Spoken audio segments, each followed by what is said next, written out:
High everyone, I Moumita. Welcome back to my channel. आज আমি share করব শাহী পনির। তো এর জন্য কড়াইতে সাদা তেল দিয়ে পনিরগুলোকে ভেজে নেব।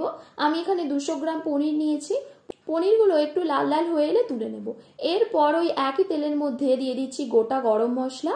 এগুলোকে কয়েক সেকেন্ড ভেজে নিয়ে দেব ক্যাপসিকাম আর কাঁচা লঙ্কা।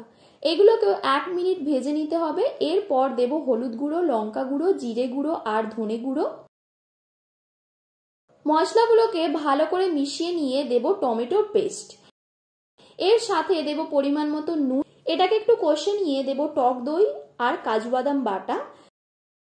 দইটা ভালোভাবে মিশিয়ে নিতে হবে। এরপর দেব জল আর সামান্য চিনি।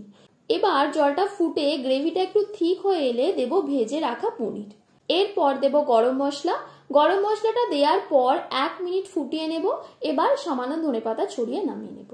তো দেখো, খুব সহজেই হয়ে গেল শাহী পনির। তো রেসিপিটা ভালো লেগে থাকলে ভিডিওটিকে লাইক ও শেয়ার করে দিও। আর তোমরা কমেন্ট করে জানিও আর কি কি রেসিপি চাও। আর চ্যানেলটিকেও সাবস্ক্রাইব করে দিও।